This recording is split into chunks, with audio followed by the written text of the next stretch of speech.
अस्सलाम वालेकुम, welcome to count मैथिका। हमने प्रीवियस वीडियो में पढ़ा था कि मैट्रिसेस की मल्टीप्लिकेशन क्या होती है और हमने ये पढ़ा था कि डिटर्मिनेंट ऑफ मैट्रिसेस 2 by 2 का किस तरह होता है। Let's revise. से हमने ए मैट्रिक्स का डिटर्मिनेंट फाइंड किया था और तरीका ये था कि मेन डायगोनल्स जो है उनको आपस में मल्टीप्लाई करना है और बीच में माइनस और अदर डायगोनल्स को आपस में मल्टीप्लाई। अब हमने देखा, नोट किया, ये बात न्यू चीज पढ़ी, वो ये कि अगर किसी मैट्रिक्स का डिटर्मिनेंट जीरो आ जाए तो हम उस मैट्रिक्स को कहते हैं कि ये एक सिंगुलर मैट्रिक्स है। लेकिन अगर किसी का डिटर्मिनेंट नॉन जीरो है, मींस कोई भी आंसर आए लेकिन जीरो ना है, तो फिर हम उसको कहते हैं कि ये एक नॉन सिंगुलर मैट्रिक्स है। अब हमने डिटर्मिनेंट 2 by 2 का पढ़ा था प्रीवियस वीडियो में। अब हम इस वीडियो में हम पढ़ेंगे कि 3 by 3 का डिटर्मिनेंट किस तरह होता है। फॉर एग्जाम्पल हमारे पास एक मैट्रिक्स है A which is 1 2 3 4 5 6 7 0 and -1 for example. अब हमें इसका डिटर्मिनेंट फाइंड करना है। 3 by 3 मैट्रिक्स का डिटर्मिनेंट दो तरह से होता है। मेथड नंबर 1,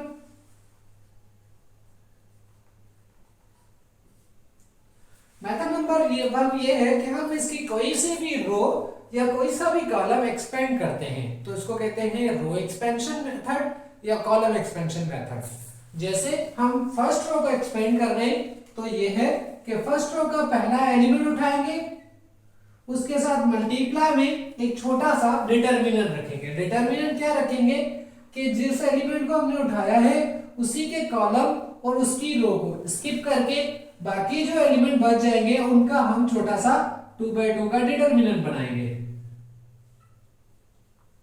फिर बीच में माइनस का साइन लगाएंगे और फिर इसका अगला एलिमेंट उठाएंगे which is 4 और फिर हम एक अगेन छोटा सा डिटर्मिनेंट बनाएंगे उस कॉलम को, यानी 4 वाले कॉलम को और उस रो को छोड़ के बाकी जो 4 एलिमेंट बच जाएंगे उनका हमने डिटर्मिनेंट बनाना है 0 एंड -1।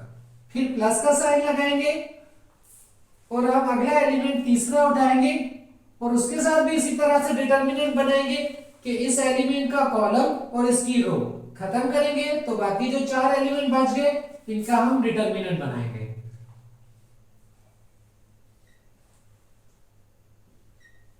वंस अगेन मैं रिपीट करता हूं। हमने फर्स्ट रो को एक्सपेंड किया है। फर्स्ट रो में पहला एलिमेंट क्या है 1, सो हमने 1 रखा और इसी के रो को और इसके कॉलम को खत्म किया तो बाकी जो बच गए एलिमेंट हमने उनको डिटर्मिनेंट में रखा छोटा सा, जो कि हम बाद में सॉल्व करेंगे। फिर हमने माइनस का साइन लगाया और इसका अगला एलिमेंट उठाया तो इसके कॉलम और इसकी रो को खत्म करेंगे, बाकी जो एलिमेंट बच जाए उनका हम डिटर्मिनेंट बनाएंगे। इन द सेम वे हम फिर जब तीसरा एलिमेंट उठाएंगे तो इसका कॉलम और इसकी रो खत्म करेंगे, बाकी जो एलिमेंट बच जाएंगे उनका हम डिटर्मिनेंट बनाएंगे। तो ये तरीकाकार है रो एक्सपेंशन का। सेम आप कॉलम को भी एक्सपेंड करेंगे तो पहला एलिमेंट फिर उसकी रो एंड कॉलम को छोड़ के फिर दूसरा भी इसी तरह से होगा। ठीक है, अब हम आते हैं कि इनको एक्सपेंड करते हैं further. This is determinant of A. 1 को एज इट इज लिखेंगे ब्रैकेट में। यू नो वेरी वेल कि हमने प्रीवियस वीडियो में पढ़ा था कि 2 by 2 का मैट्रिक्स का डिटर्मिनेंट या कोई भी डिटर्मिनेंट जो 2 by 2 में हो वो किस तरह हल होता है, मेन डायगोनल वालों को आपस में multiply.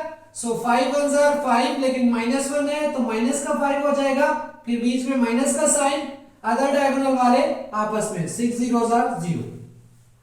Same -4 as it is bracket, इनको मेन डायगोनल वालों को आपस में मल्टीप्लाई करेंगे। 2 1s are 2 बट माइनस का 2, फिर माइनस फार्मूला की 3 0s are 0 plus 7 as it is, इनको भी हल करेंगे तो 2 6s are 12 माइनस फार्मूला की 3 5s are 15।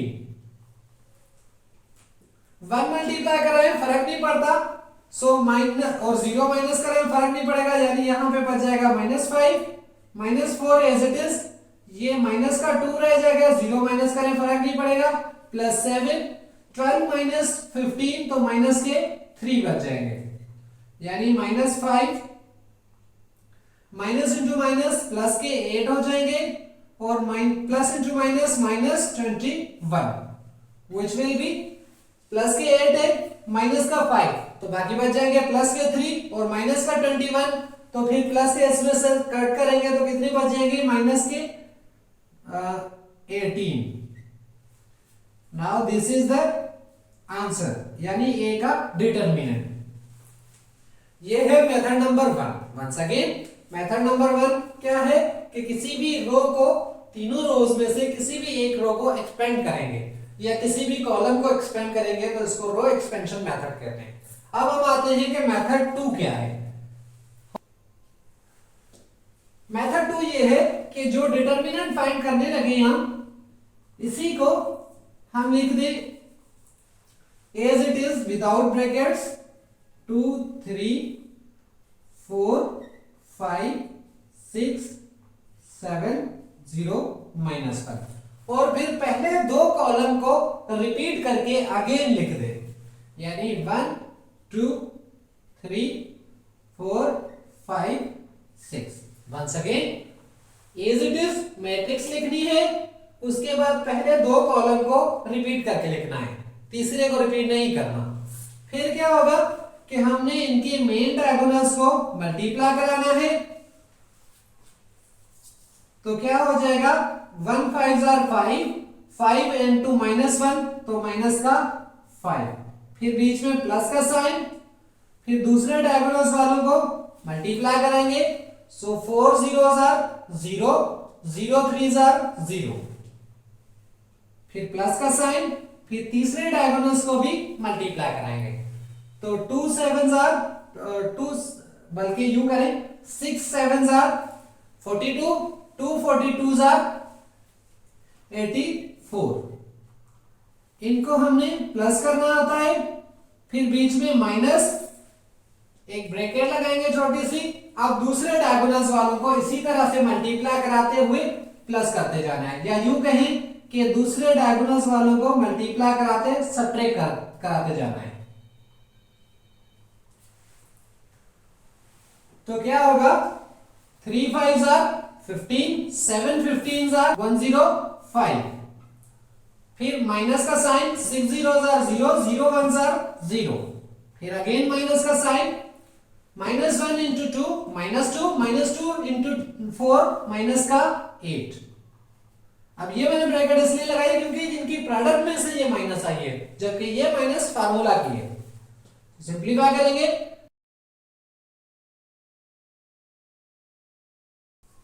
87 minus 105 minus k 18, so this is the A determinant। Hope so यहां तक क्लियर है कि A डिटरमिनेंट 3/3 में हो तो किस तरह फाइंड करते हैं। ये दो मेथड है, पहला रो एक्सपेंशन, दूसरा ये थोड़ा सा कंफ्यूजन होता है। अगर आपके पास कैलकुलेटर है तो फिर वेरी इजी, अगर नहीं तो फिर रो एक्सपेंशन मेथड ज्यादा इजी है। ठीक है, मोस्टली यूज वही होता है। अब हम आगे आते हैं फर्दर ये कि इनका 3/3 या 2/2 का एडजॉइंट क्या होता है, हम वो पढ़ते हैं। अगर हमारे पास एक ए मैट्रिक्स है which is A B C and D, तो एडजॉइंट ऑफ ए क्या होता है, एडजॉइंट ऑफ ए वो इस तरह से होता है कि इनकी जो मेन डायगोनल एलिमेंट है उनकी पोजीशन चेंज कर दें और जो अदर डायगोनल है उनका साइन चेंज कर दें, तो ये इस मैट्रिक्स का एडजॉइंट होगा। फॉर एग्जांपल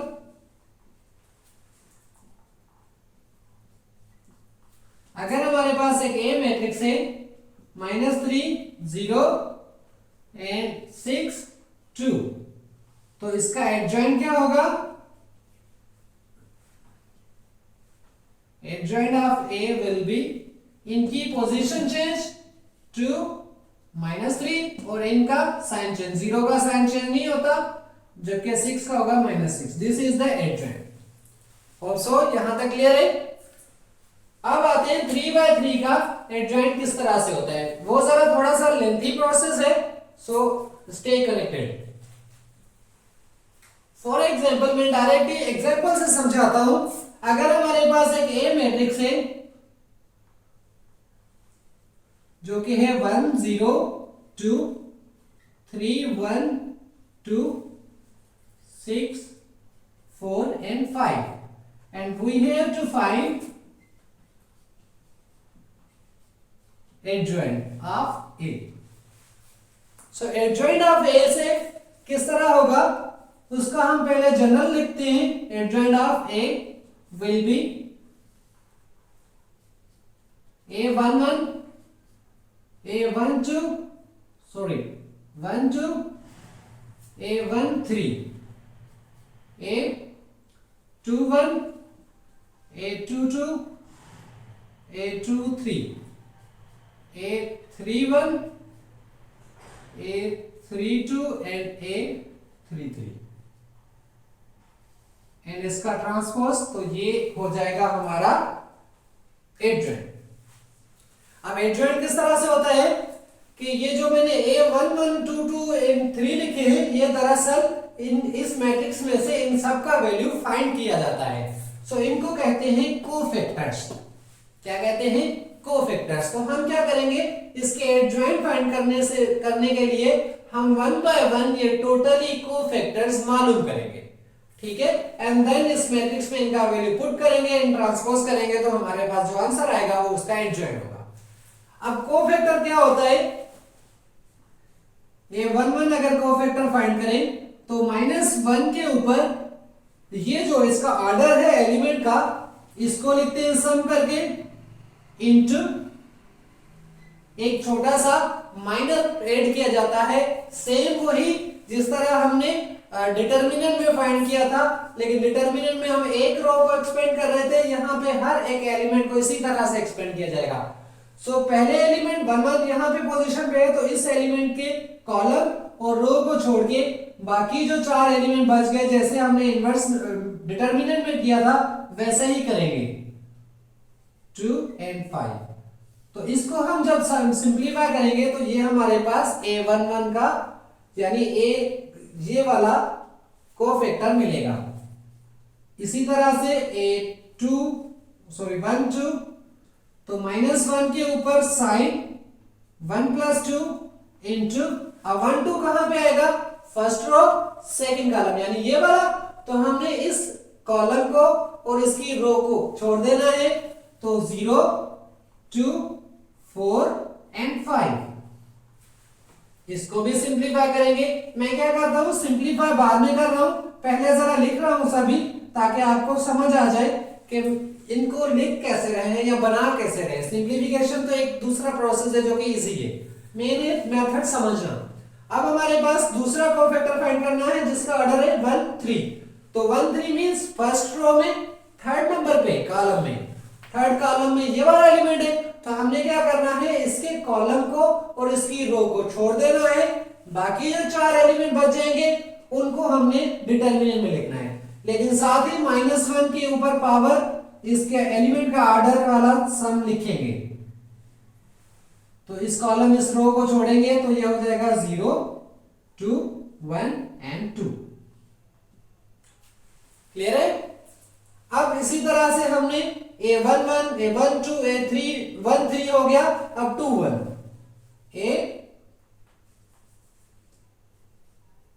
A21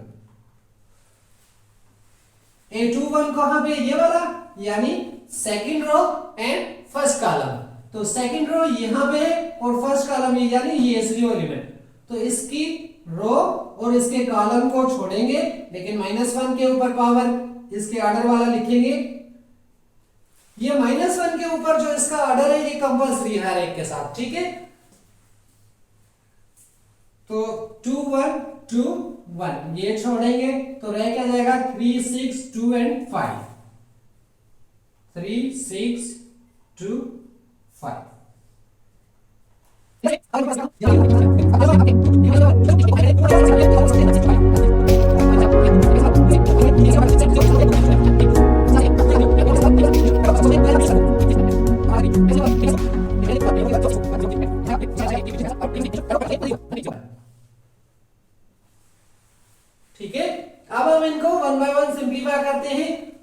इनको खुद ही रफ पे सिंप्लीफाई करें, मैं डायरेक्ट इनके आंसर लिख रहा हूं, ठीक है।